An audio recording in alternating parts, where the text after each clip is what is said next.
Welcome to another episode of the House Husband Diaries. As always, I am your host, Carter C. And today we are talking about Forrest Fenn's poem, As a Map. And this video, it may go into two, so we'll see where we get today. But I've got 13 quotes, and I'm going to go through them, and we'll talk about them. And so I may split them up. I may do it all in one batch.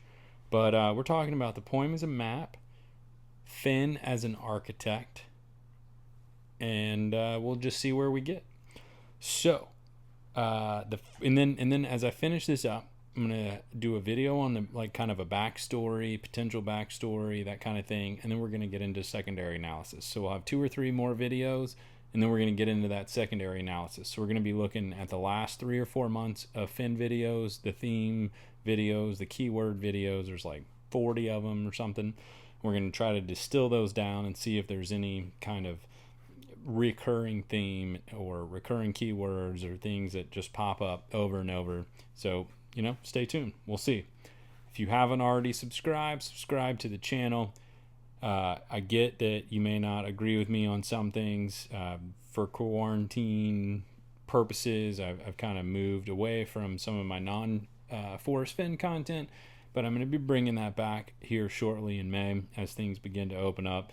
And if you don't like it, I'd love to have you on the show. If you disagree with me, come on. Like we could do a Zoom. I'd love to hear your thoughts, and we could just have an open discussion. I think that's part of what it means to be American, what it means to have freedom of speech. And the great thing about having a YouTube channel is you get to say what you think and what you believe, and give reasons why, and then people can respond back. And generally the people that respond back with well thought out ideas get responses. Just that you disagree or whatever, great. I disagree with lumpy oatmeal, but some people like it lumpy. So on to Fenn content. First quote I have. So I'm doing these are 4 about architect, 4 quotes about architect, and then there's 9 quotes or so about map and other blueprint stuff like that. So I try to do them in chronological order. So these first 4 I have written out. The next 9 or so I have on my computer on a Word document. So you'll see me change a little bit, but what have you. First quote, EIS Radio, August 8th, 2013. So this is early. Most of my quotes are early. I tried to discount the later quotes, but I added a few just for flavor. EIS Radio, August 8th, 2013. Forrest says, it took me 15 years. The poem is not so much written as it is an architectural plan. It's been crafted. It reads very simple. Now, I have a history. If you've watched some of my early videos in December, I talk about all of my jobs, all of my previous jobs, my job history, and one of the gotta get my hat straight. I don't know, it's backwards. One of the jobs that I did, or 2 of the jobs that I did was that I have done is I was a carpenter and I was a superintendent, and so I built commercial buildings. I built homes, and I've looked at and put into practice. Can read architectural plans. And so it's interesting when he says the architectural plans that, what does that mean? Because when you look at an architectural drawing, I was telling my wife this the other day, is that it has very specific numbers and drawings. And so this wall is 11 feet 4 inches. So that this has to be 11 foot 4, and then that a 2x4 is actually 3.5 inches wide, and so you come in and then 3.5 inches wide, and then the reason why a 2x4 is 3.5 inches wide is because then you put sheetrock over top of it.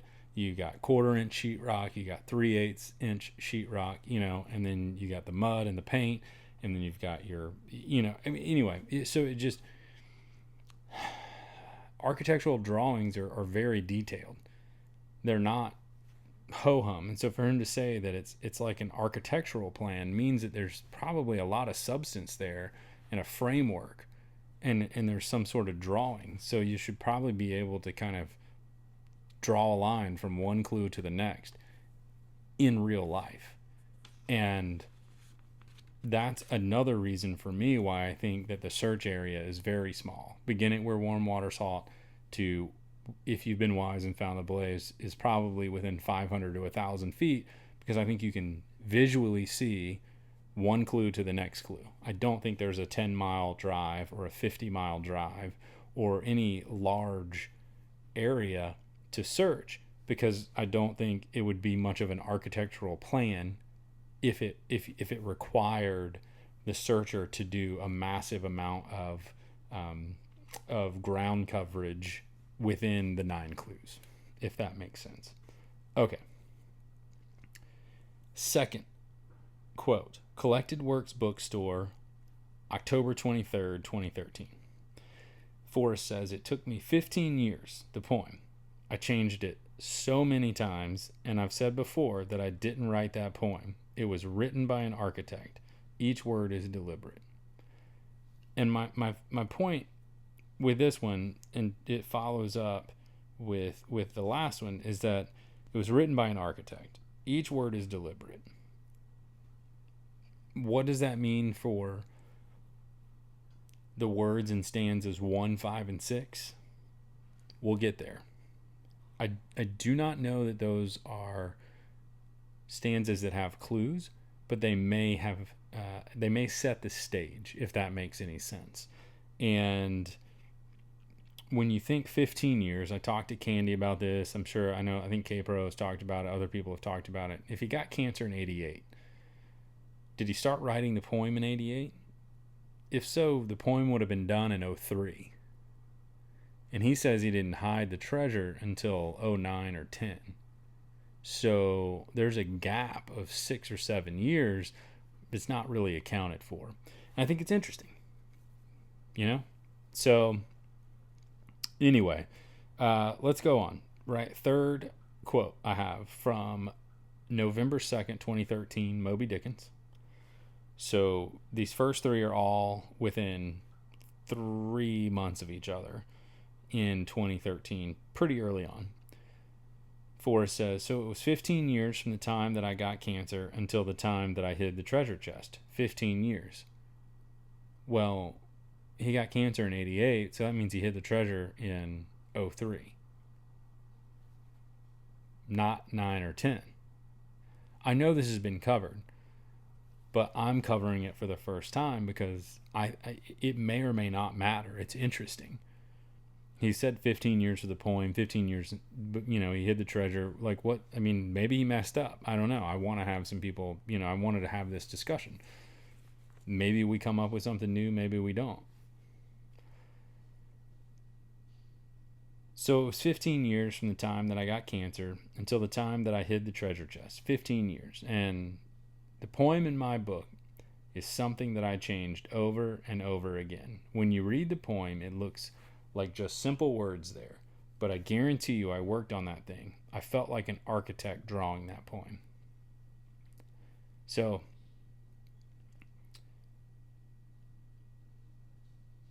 let me just read the last, and then we'll wrap it up.